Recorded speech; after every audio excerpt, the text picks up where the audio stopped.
He rōpū whakaari e whakamahi ana i o rātou pūkenga ki te whakatairanga i ngā kaupapa pāpori pēnei i te kāinga koretanga.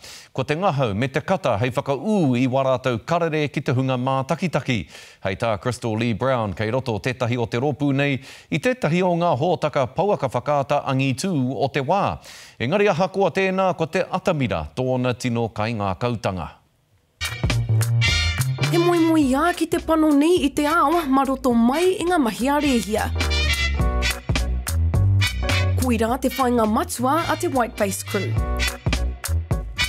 We always have this undercurrent of a really important social or political message within our works, but ultimately we want them to feel a sense of connection and love and magic and aroha. Ko te whakahara tau te mahi a te Whiteface crew, mō tā rātou whakaaturanga, e kia nei ko Double Derelicts. E hāngo iana ki te take nui o te wā arā ki te kāinga koretanga.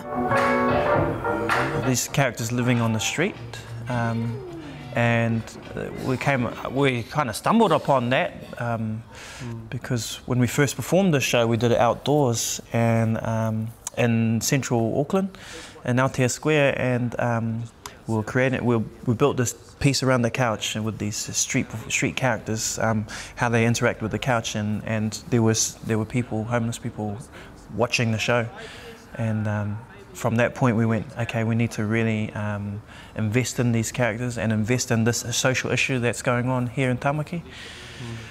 So we blew the piece up and created a narrative, and at the heart of it was reconciliation between whānau. Because these people do have whānau.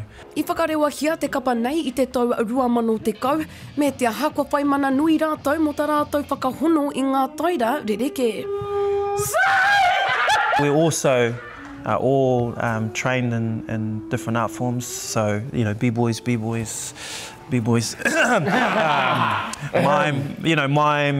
clowning, and contemporary dance. So we had all of this skill set, and it was just easy for us to just jump into that realm.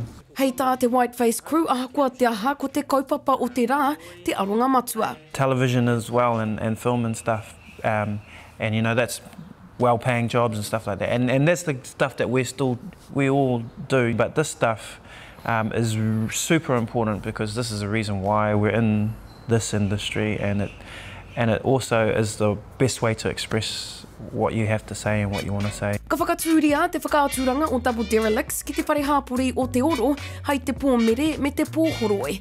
Crystal Lee Brown, te karere.